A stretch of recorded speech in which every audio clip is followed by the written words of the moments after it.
Namo tassa bhagavato arahato samma sambuddhassa. Namo tassa bhagavato arahato samma sambuddhassa. Namo tassa bhagavato arahato samma sambuddhassa.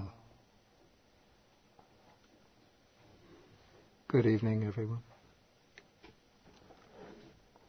Okay, we are continuing now with the study of the Sammādiṭṭhi Sutta, the discourse on right view. This is Sutta number 9 in the Majjhima Nikaya. And we are in the section of the discourse in which Sariputta, the Venerable Sariputta, has been explaining the sequence of steps in the formula of dependent origination, paticca samuppada. And we have been taking these steps back one by one. The last time, for the sake of convenience, I reversed the explanation, the sequence of the explanation, and I went from the 6 sense bases up to contact, and from contact to feeling. And then we know that feeling is the condition for craving. So now we have to go back to the 6 sense bases and take its condition.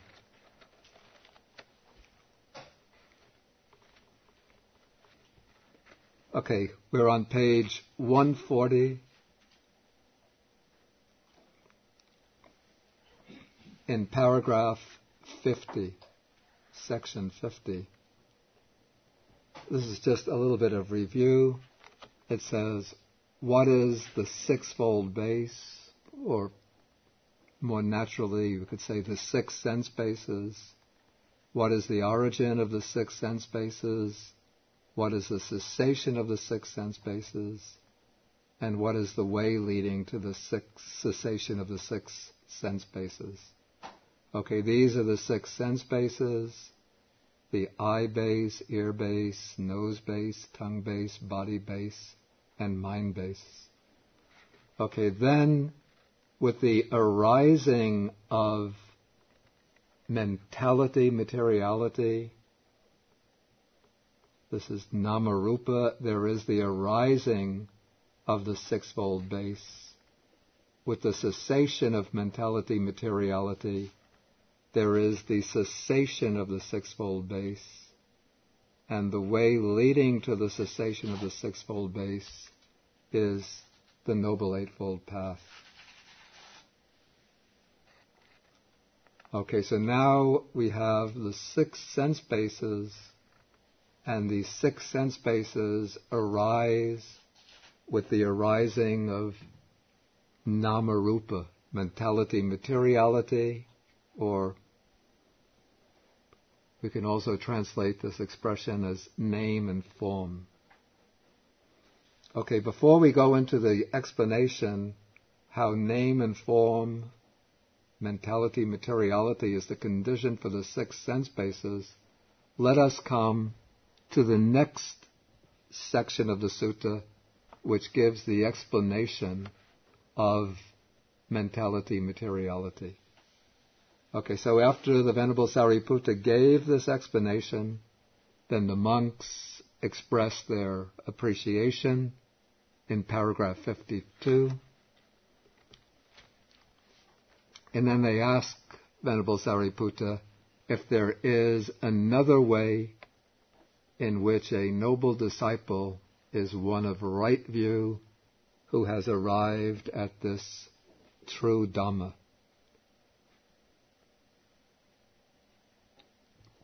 Okay, so Venerable Sariputta says, there is And then he explains, when a noble disciple understands mentality, materiality, the origin of mentality, materiality, the cessation of, let me use the Pali, the cessation of nama-rupa, and the way leading to the cessation of nama-rupa, in that way he is one of right view, who has arrived at this true Dhamma. Okay, that is the brief teaching, the condensed teaching. Okay, now to open the path to the elaborate teaching, the Venerable Sariputta begins with the questions. What is mentality, materiality, nama-rupa? What is its origin? What is its cessation? What is the way leading to the cessation of mentality, materiality?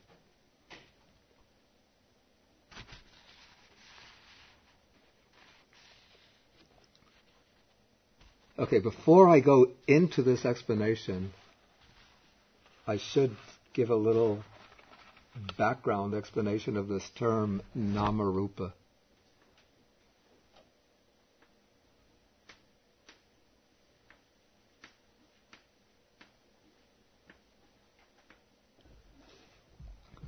Okay, this was a term that existed before the appearance of the Buddha. It's not a term that originated with the Buddha himself.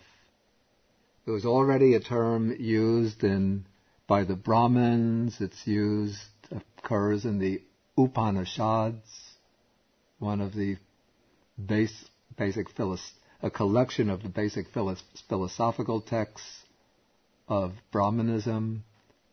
Perhaps I think it even precedes the Upanishads. But as used in the Upanishads, this expression nama-rupa is a way of designating the entire phenomenal world. According to the teaching of the phenomenal world, according to the teaching of the Upanishads, the entire universe, a phenomenal world, is a manifestation, an expression of one reality, one spiritual reality, which is called Brahman. Brahman is the one universal reality, which in its essence is ever the same. But Brahman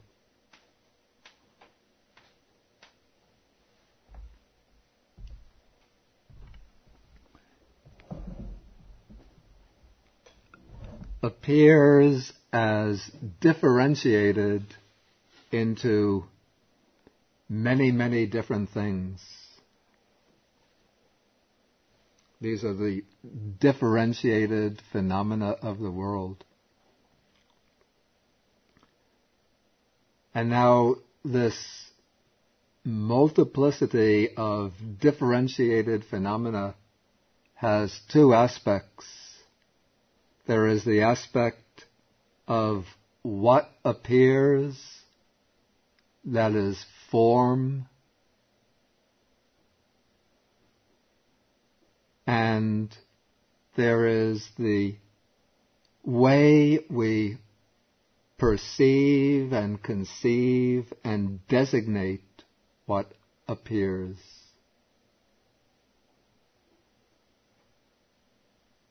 What appears is called rupa, and the perceiving, conceiving, and designating of what appears is nama. And so when a person appears to me, say, Venerable Shinsing, his form of the body that appears, that would be form. All the shape of the body, color, and so on. But then, when I perceive the form and then assign a name, Venerable Shinsheng, that is name. Or apply to inanimate things, we have here an object. Let's take something a little more complex. Something here which is square-shaped, black, gray, and white. Okay, so the way that appears to me, okay, that is rupa. Then there comes the designation of it. If I had no idea of what it is, I just consider it a shaped object. Not quite a cube, what would you call this? Anyway, a strange shaped object. But since I know what it is, then there comes the designation, a recorder, an Arcos recorder. So that is the appearance, is rupa. The designation of it, that is nama.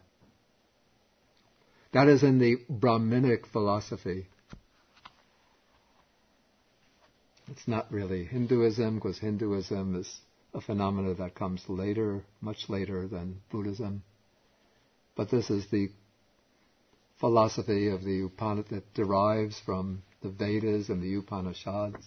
And it was current in the time of the Buddha, even though to my mind, there's no evidence that the Buddha had any kind of detailed knowledge of the Upanishads themselves. But these terms and expressions were part of the culture of the period. Okay, now the Buddha, as he did so often, took up or picked up this expression and gave it a meaning that was in conformity with his own philosophical teaching. And let us see how the Buddha assigned a meaning to nama rupa that accorded with his own system, his own teaching. We have the explanation right here. Even though it's Venerable Sariputta who's speaking, but the actual explanation comes from other suttas spoken by the Buddha.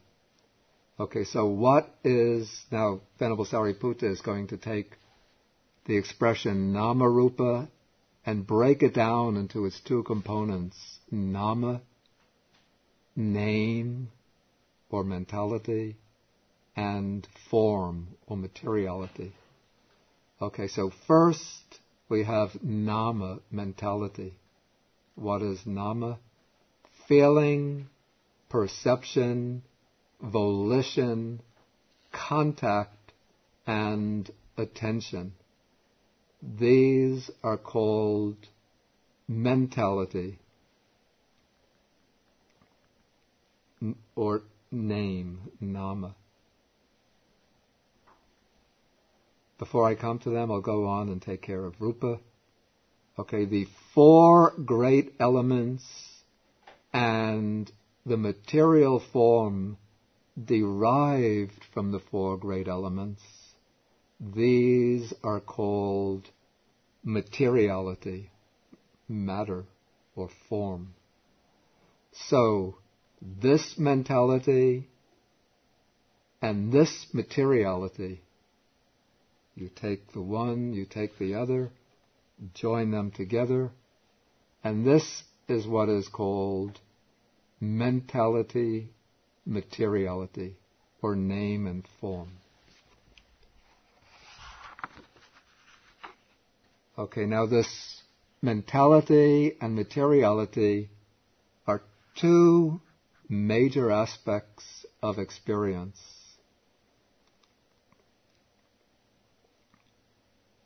Okay, first, now in the process of experiencing anything, cognizing anything,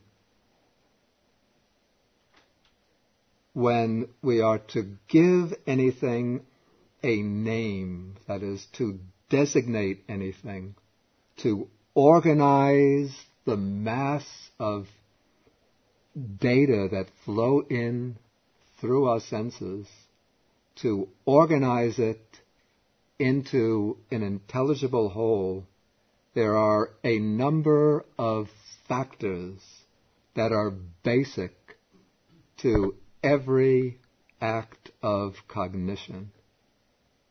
These factors that are basic to every act of cognition, these factors that are present in every act of cognition, these are the factors that make up Nama.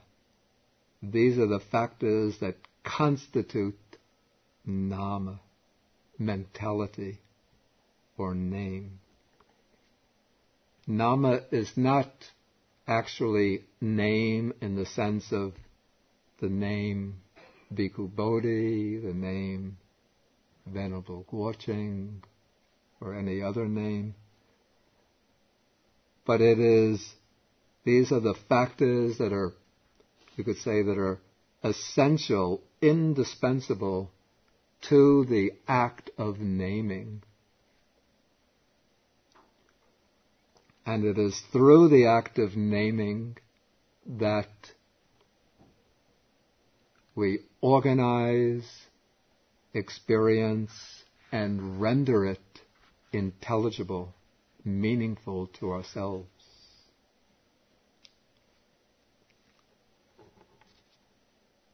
Okay, first out of these 5 basic components, so they've come in this order, but the most basic of these 5, you might call it the starting point, is actually contact. Because what is contact? Contact is the coming together of consciousness with an object through a sense faculty.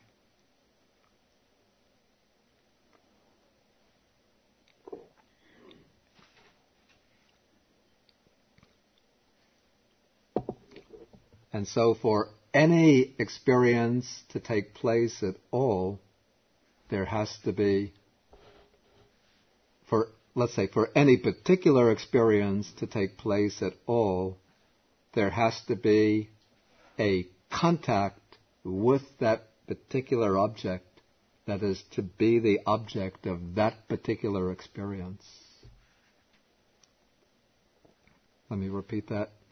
For any particular experience to take place at all, there has to be a contact with that particular object that is to be the object of that particular experience.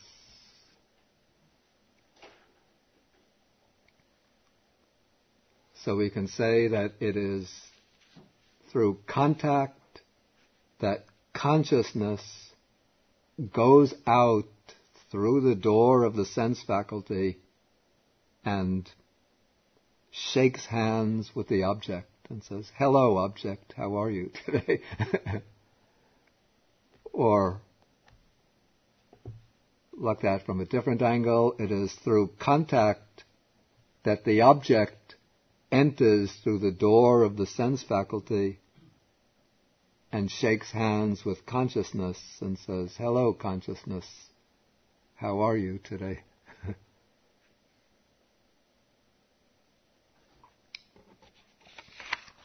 Would you like to buy a new car? Would you like to subscribe to this magazine?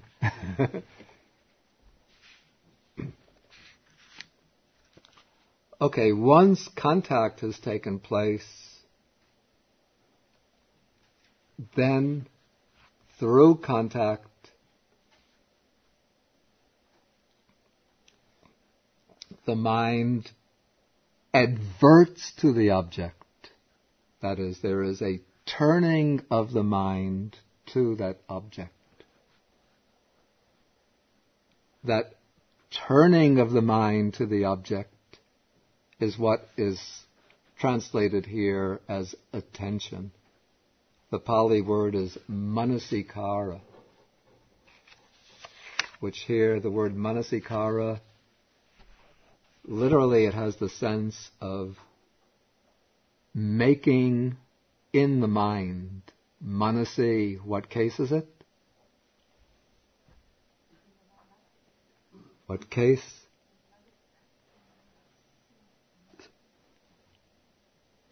Locative, right, good.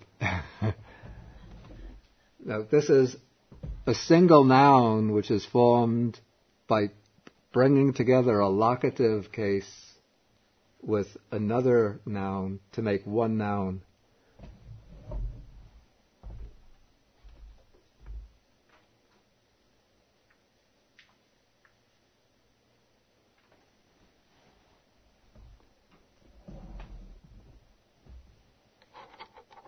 Okay, so manasikara is, could say, doing in the mind, making in the mind. Or maybe we could put it into better English by saying, bringing to mind.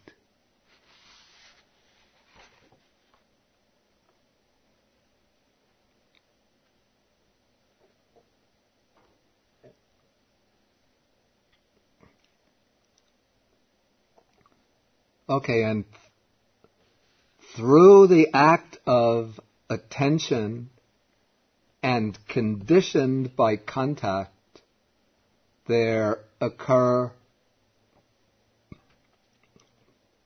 feeling, perception, and initially there'll be even a very slight volition as ways of experiencing the object.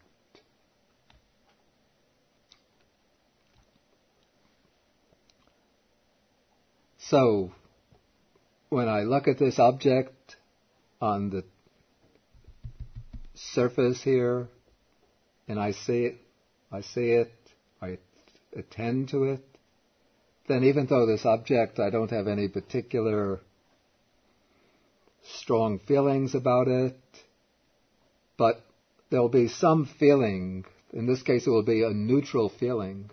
The feeling will not be particularly prominent. There'll be some, in this case, perception will be more prominent, since I'm sort of grasping the features of the object, trying to size it up, figure out what it is.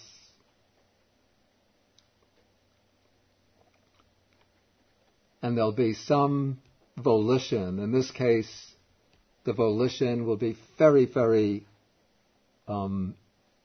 slight, recessive, because if I don't know what it is, then I really don't know what to do with it.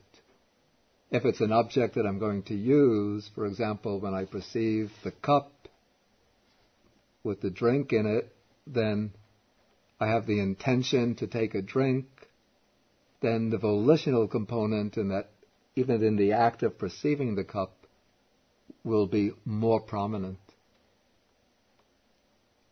And with each act of consciousness, each act of perception, perceiving the cup, the volition will become stronger and stronger until it's motivating me to lift my hand and take the cup. In which case the volition becomes the dominant factor out of these five. And so we have to recognize that these five are present in every occasion of experience. But on different occasions of experience, one or another will be more prominent. Sometimes feeling is more prominent, especially when we experience strong pleasure or strong pain. Sometimes perception is more prominent when we're intent on noting or observing the characteristics of things. Sometimes volition is more prominent when we are concerned with doing things, accomplishing things. But all five are always present. And those five together are the most important factors in conceiving, designating, organizing our world.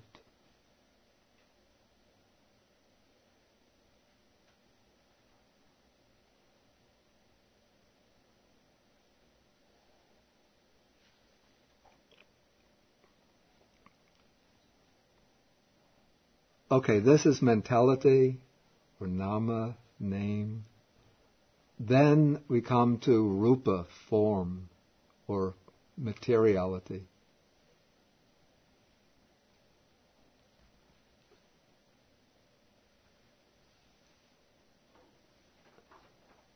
Okay, what is materiality? The four great elements, or the four primary elements, and the material form derived from the four great elements. Okay, what are the four great elements? We call them, in the traditional language, they're called the earth element, the water element, the heat element, or fire element, and the air element. But these elements are explained as, or the use of these names is explained as metaphorical designations for what we might call different modes of matter, of materiality. So the earth element is a designation for the solid aspect of matter, the property of, you might call, of resistance, the ability of matter to resist compression, to occupy space. It's manifest as hardness, solidity. The water element represents the liquid aspect of the liquid manifestation of matter. And it also signifies, we might call, the cohesive property of matter. The tendency of matter, material particles, to bind together.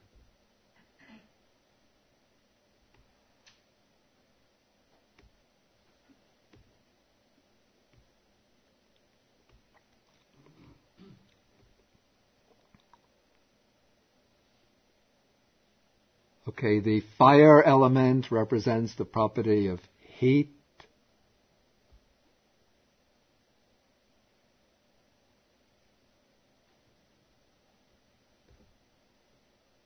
Or energy, we can call this energy, thermal energy.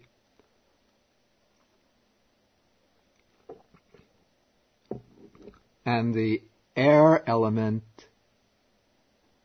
represents the property of distension and contraction.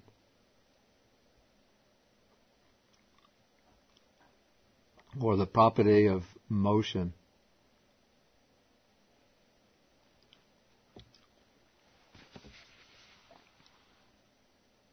Okay, these are the four primary elements. Then there are said to be types of material form that are derived from the four great elements. What's interesting, in the suttas, or the Nikayas, never spell out, never enumerate what are the types of form derived from the great elements.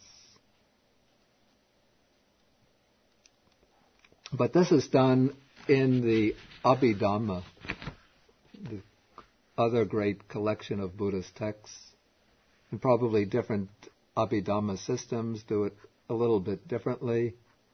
In the Pali Abhidhamma of the Theravada school,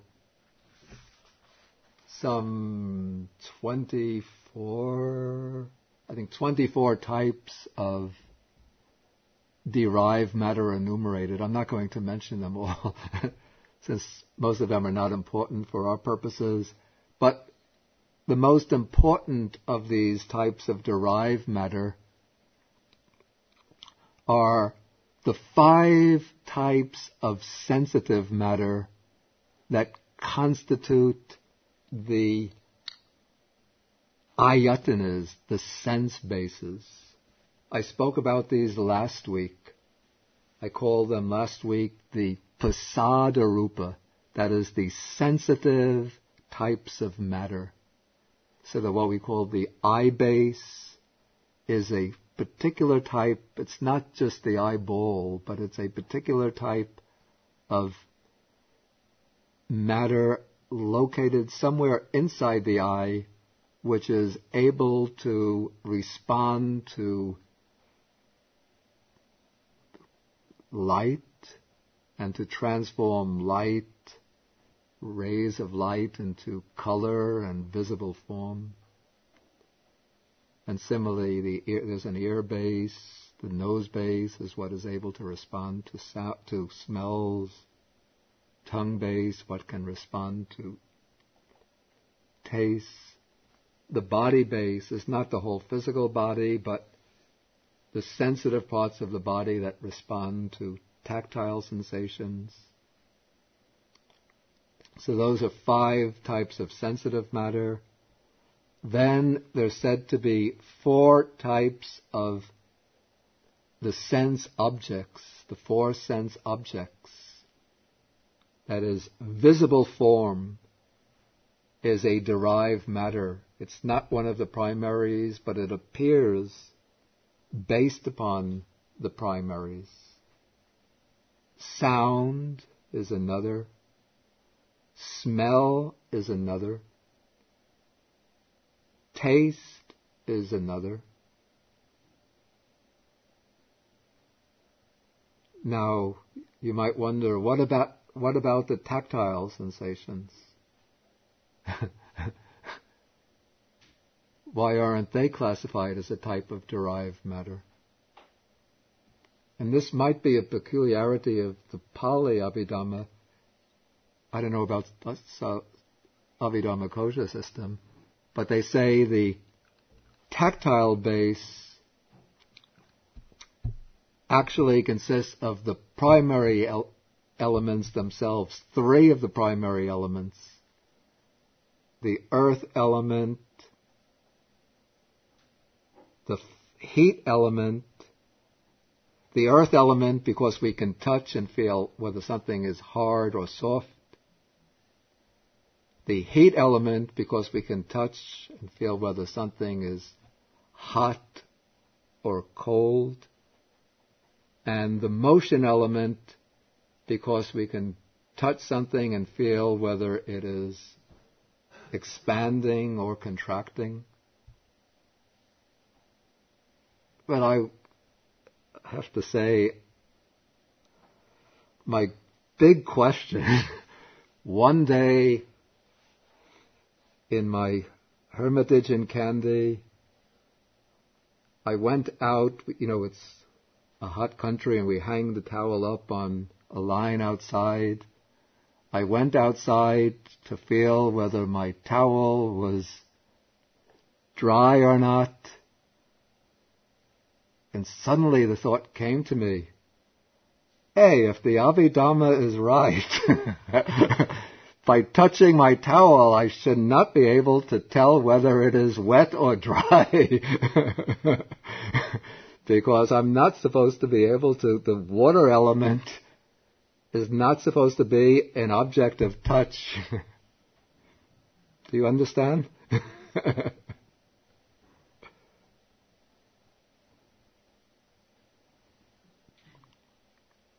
It's said that the water element you're supposed to know by inference, but it's not a direct object of touch. But here I am feeling the towel, and it's not a matter of feeling whether the towel is hot or cool. But there's a distinct tactile sensation of wetness. So anyway, that is besides the point. So, in the Theravada Abhidhamma, the wetness, or the water element, becomes an inferred type of secondary matter, derived matter. It's not a direct object of touch.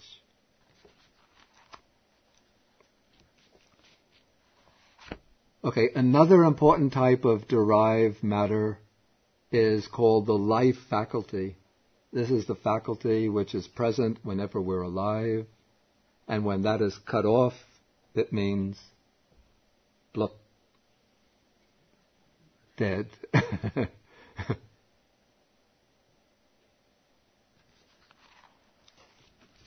Okay, so taking these primary types of matter and secondary types of matter or derived matter, putting them together, they're all called materiality or form. And then taking this mentality or name and this materiality or form, putting them together, and we get name and form. And now,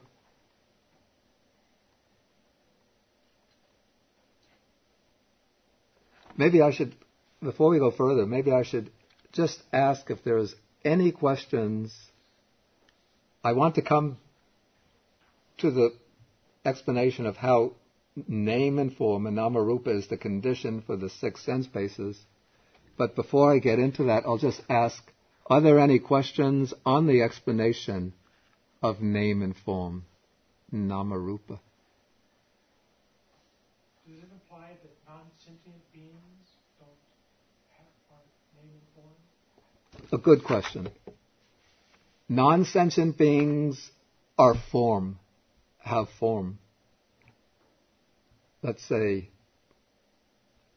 a non-sentient being would consist of the four primary elements, and they would have various types of the derived matter. They would have, of course, they have color. They have non-sentient beings. Non-sentient objects. Okay, non-sentient objects would have color, they will have smell, they will have taste, and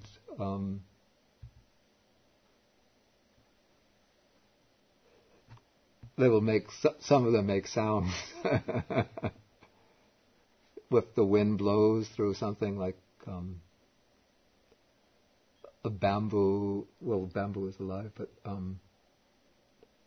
through the shade of a window it will make a sound.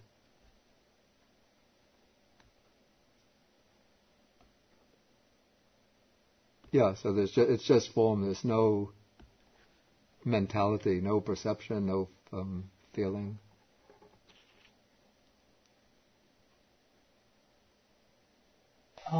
In Mahamikana Sutta, the Buddha gave another meaning of nama and rupa.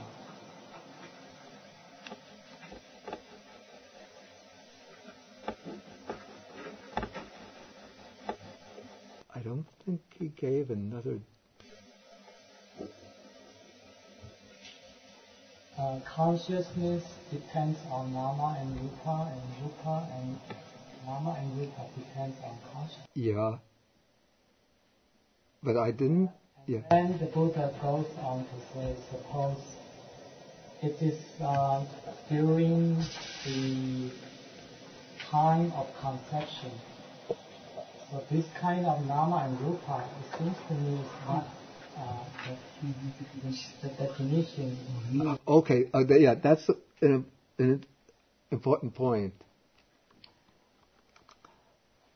Yeah, an important point almost that I overlooked, and that is the primary reference here of nama.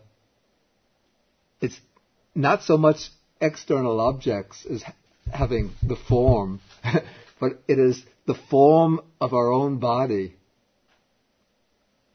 So what's meant by the rupa, primarily the internal form. So it's the form of our own body, the own body consisting of the four primary elements, so that the body having its hardness or softness, the flowing parts, the liquid element, the bodily heat, and then the contraction and expansion through processes like breathing, the flowing of the airs through the body, and then the color, scent, taste, and the sense faculties of the body. Yeah, so it is primarily these cognitive faculties like feeling, perception, volition, and the body, but rupa will also cover external matter as well.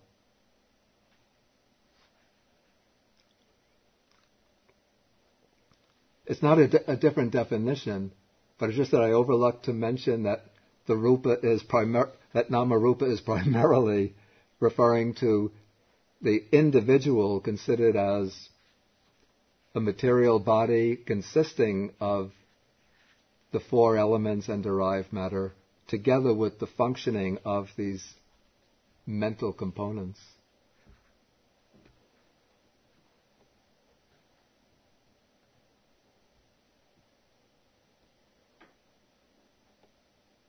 Okay, any further questions? Okay, then let us go backtrack to paragraph number 50, just where it says,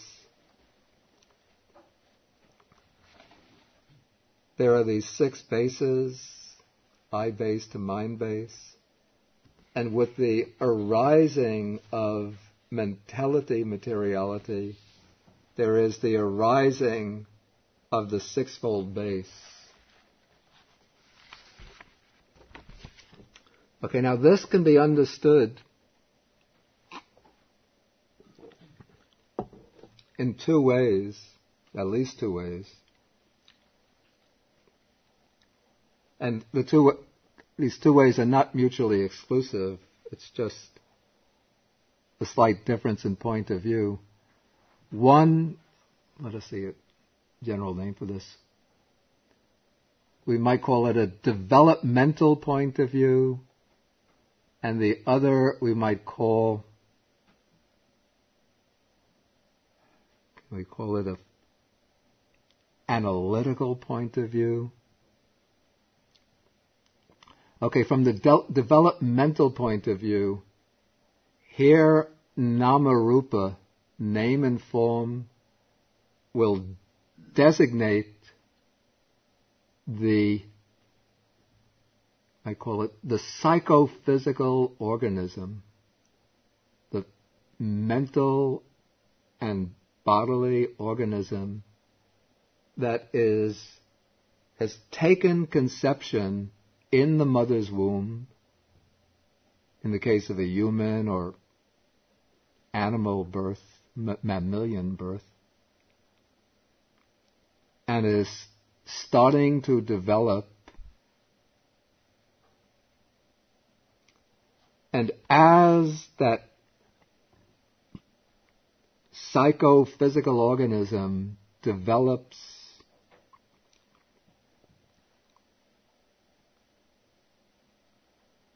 the 6 faculties will emerge. Okay, now, when we take this developmental point of view, taking a human birth, we come to the moment of conception.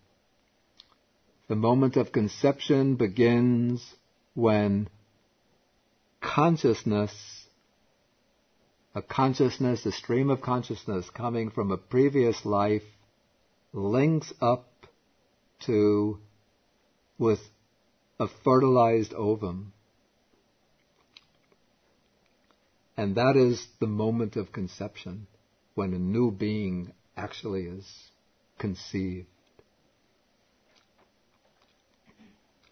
And once consciousness links up with that fertilized ovum, then we speak about that as, we call it the manifestation or appearance of name and form, or name and form taking shape in the mother's womb. And what happens at that moment of conception along with consciousness? When consciousness links up with the fertilized ovum, that ovum, the physical ovum, becomes the body of the being that is to be born.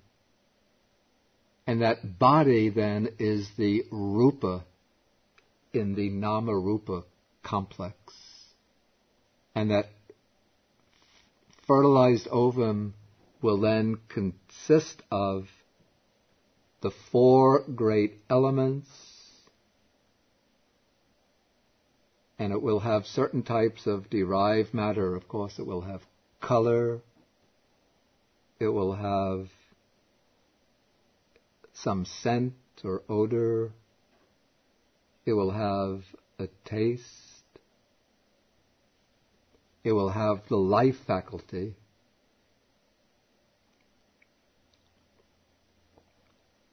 and it will also have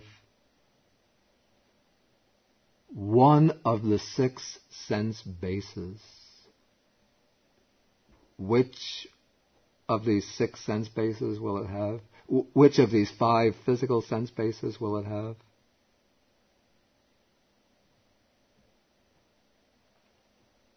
One of them it has. This is the fertilized ovum at the moment of conception. Wait, one of the 5 physical sense bases.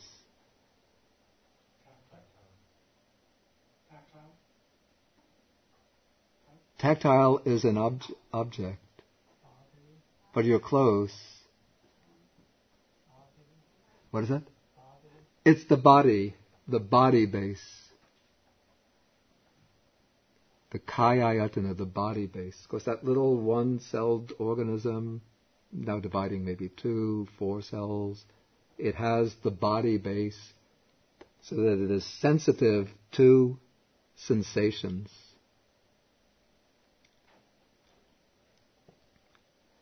And at the moment of conception, when consciousness descends, along with consciousness comes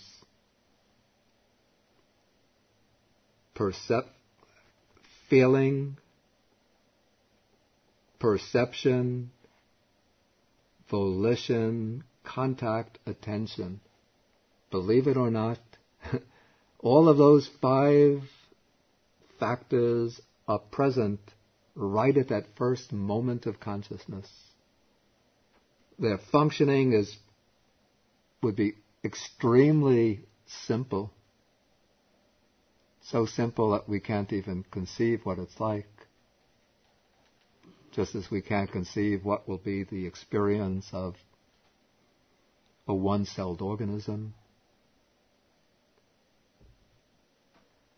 But there is some feeling, some perception, some volition, some attention, all based upon some contact.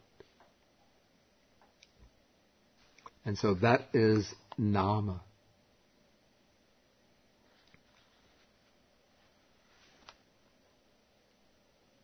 Okay, and then as the organism goes on developing over the weeks, I don't know, like the time scale, weeks and months, and the cells start to differentiate, then there will appear the organism divides. You could see the head emerging, the limbs. Then from the head, as the head cells differentiate, there come the certain cells receptive to light. Those become the eyes. Certain cells receptive to sounds. Those become the ears. Certain cells receptive to smells. That becomes the taste, the nose, base. Certain cells receptive to taste. That will be the tongue base. So those are the other four physical sense bases developing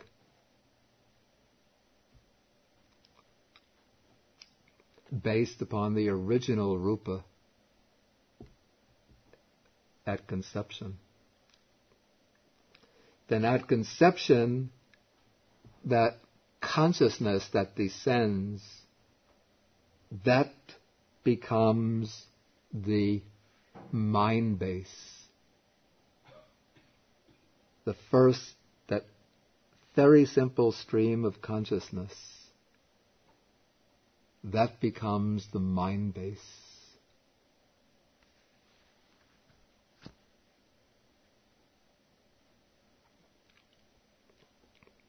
And out of that stream of consciousness, there will emerge some acts of full consciousness, even of a very simple kind. So for this reason, that underlying stream of consciousness is the mind base.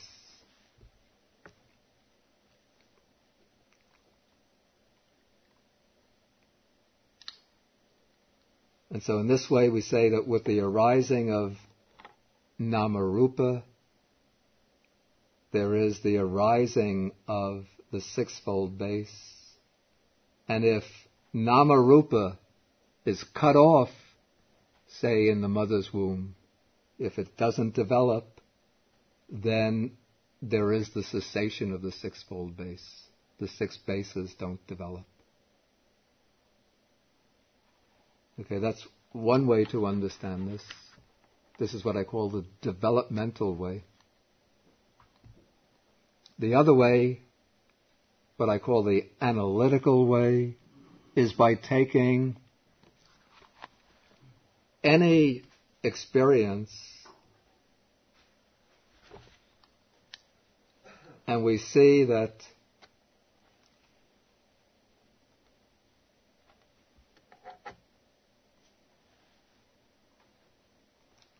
mentality, materiality is a condition for the six sense bases on any occasion of experience. For example, right now, say, for my I to function as an I, not just the mass of matter, what is necessary? When I speak about my I base, then I'm referring to that subtle matter, the sensitive matter. For that I base to function, it needs the support of the other types of matter. So it needs the other types of rupa. For the ear to function, for the ear base to function as an ear base, to be able to hear sounds, it needs the support of the other types of rupa. It needs the support of the four elements. It needs the life faculty.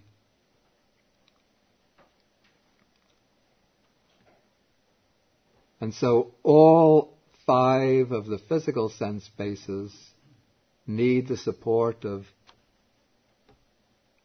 the other types of rupa, the four elements, and so on.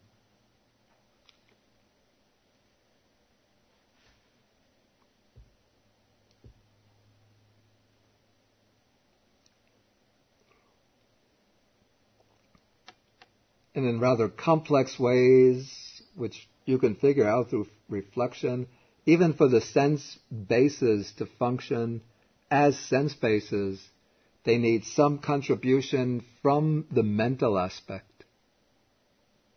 There should be, it's really the working of perception, feeling, contact, and so on, enables the sense bases to continue to function as sense bases.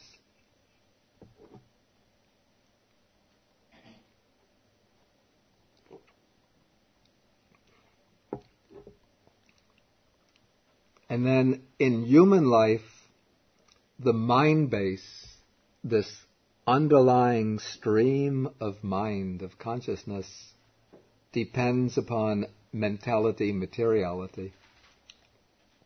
The mind base needs the body, this rupa, this material body.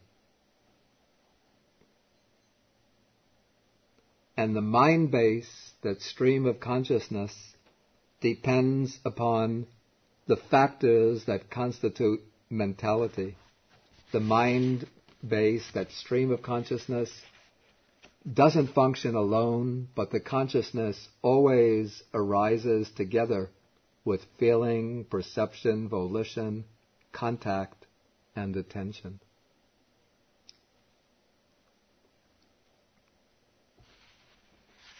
Maybe I'll go through this again next week.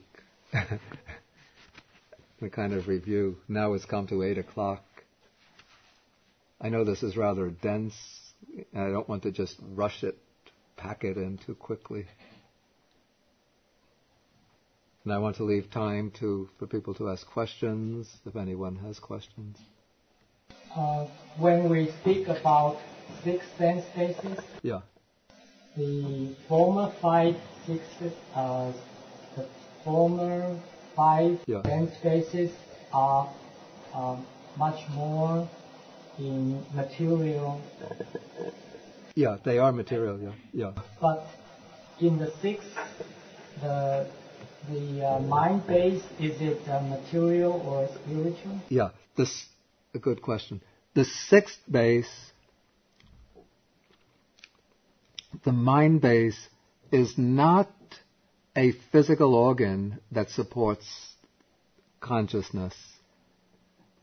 Rather, the 6th base, the mind base, is we call the underlying stream of consciousness from which active consciousness arises. So it is called also the mind door. It's this is a metaphorical image of the stream of consciousness as a door through which active states of consciousness arise to perform active acts of cognition, to perform acts of cognition. Yeah. Yeah. Yeah. To manifest acts of consciousness. So we have this sort of underlying flow of consciousness, which is occurring many, many times in the course of the day, even when we're active, when we're sitting here like this, when I'm sitting here talking. It seems like I'm just continuously talking and continuously conscious, but at the microscopic level, what is happening is that the mind is going into the state of, we call it bhavanga, of the stream of consciousness, coming out, dropping in, coming out, and it's just going back and forth so quickly that we're not aware of it. As one lies down to go to sleep, the mind goes into that bhavanga state more often, sometimes comes out for dreams, then goes in, until when it goes very deeply into the bhavanga, then one has a long period of dreamless sleep. And now in ordinary what we call ordinary waking consciousness, when we go into this bhavanga state, the underlying stream of consciousness, that is the mind door, or that is the mind base from which the active consciousness emerges to perform acts of cognition, acts of knowing, acts of experiencing. Suki. I hear many times stream of consciousness, stream of consciousness. That phrase, stream of consciousness, is it in the Sutta? Okay, she's asking whether the expression stream of consciousness is in the suttas. The expression does occur occasionally in the suttas. I recall the expression vijnana sota, stream of consciousness. It doesn't occur that often in the suttas, but we do have a statement that the citta is changing very, very rapidly, that mind arises and ceases uninterruptedly day and night. Such expressions we do have. But the expression stream of consciousness, vijnana sota, or citta santana, continuity of consciousness, becomes more common in the commentaries. Because they go into they treat consciousness in a more analytical way.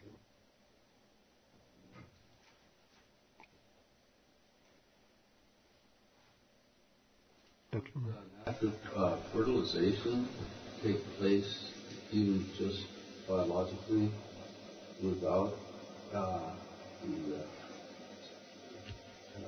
stream of consciousness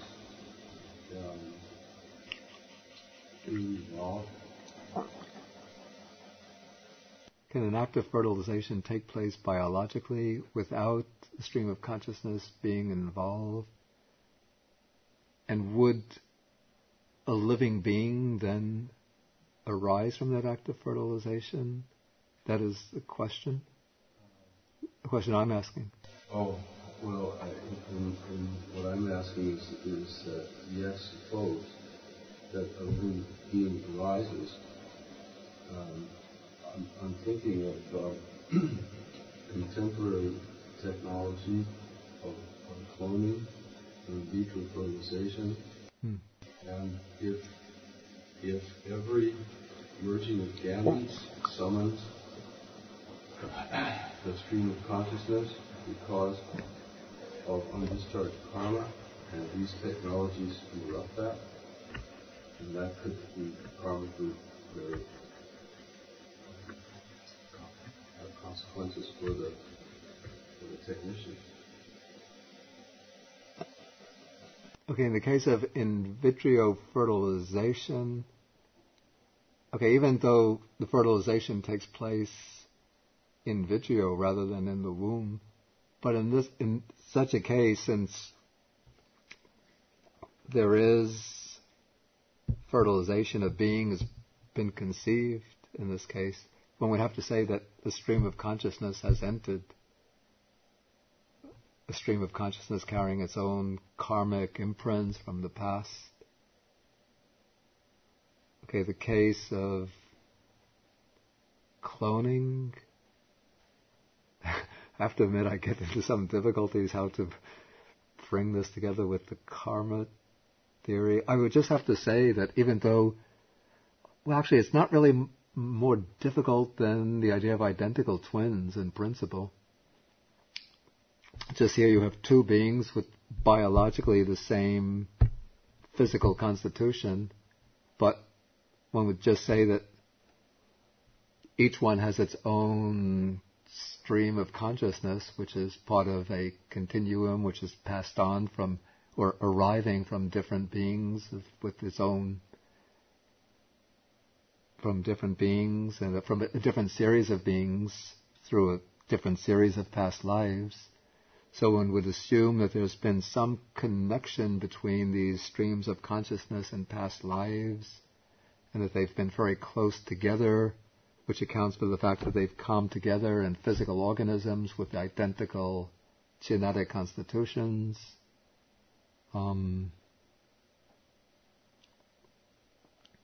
Yeah.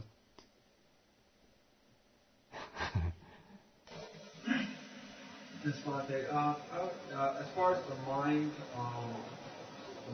object with the mind, since it is a sense in Buddhism, sense-based, I can't understand that, like when you achieve jhanas, why you're supposed to be free of the sense pleasures, but the mind is still involved. If the mind is considered a sense-based.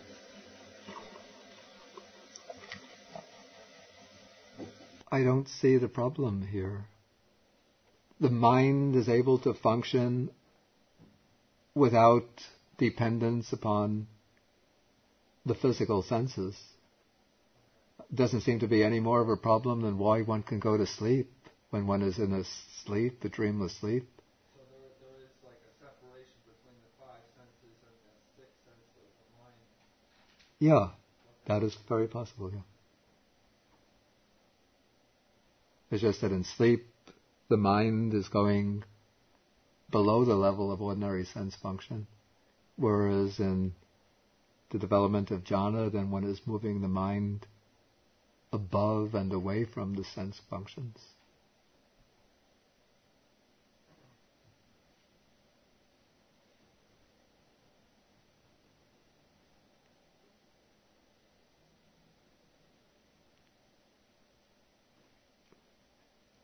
Any further questions?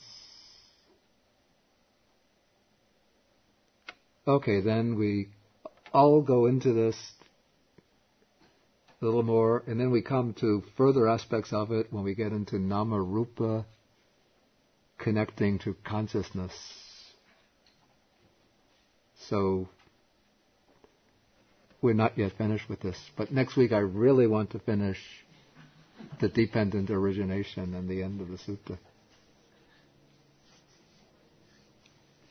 Okay, so we'll end the session by sharing the merits with the devas,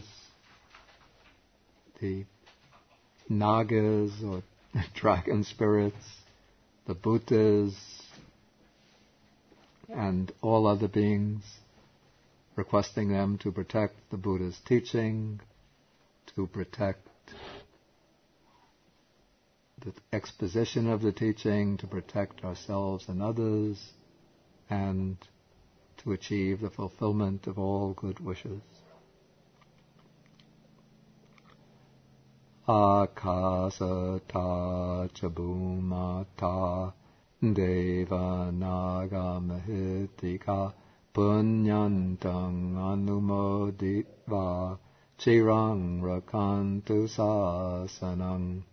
Akasata chabumata deva naga mahitika punyantang anumoditva chirang rakantu desanang. Akasata chabumata deva naga mahitika punyantang anumoditva chirang rakantu mang parang. Etavata cham hehi sampadang punya sampadang sabbe deva anumodantu sabba sampati siddhya. Etavata cham hehi sampadang punya sampadang sabbe bhuta anumodantu sabba sampati siddhya. Etavata cham hehi sampadang punya sampadang Sabbe sata anumodantu. Sabba sampati siddhya.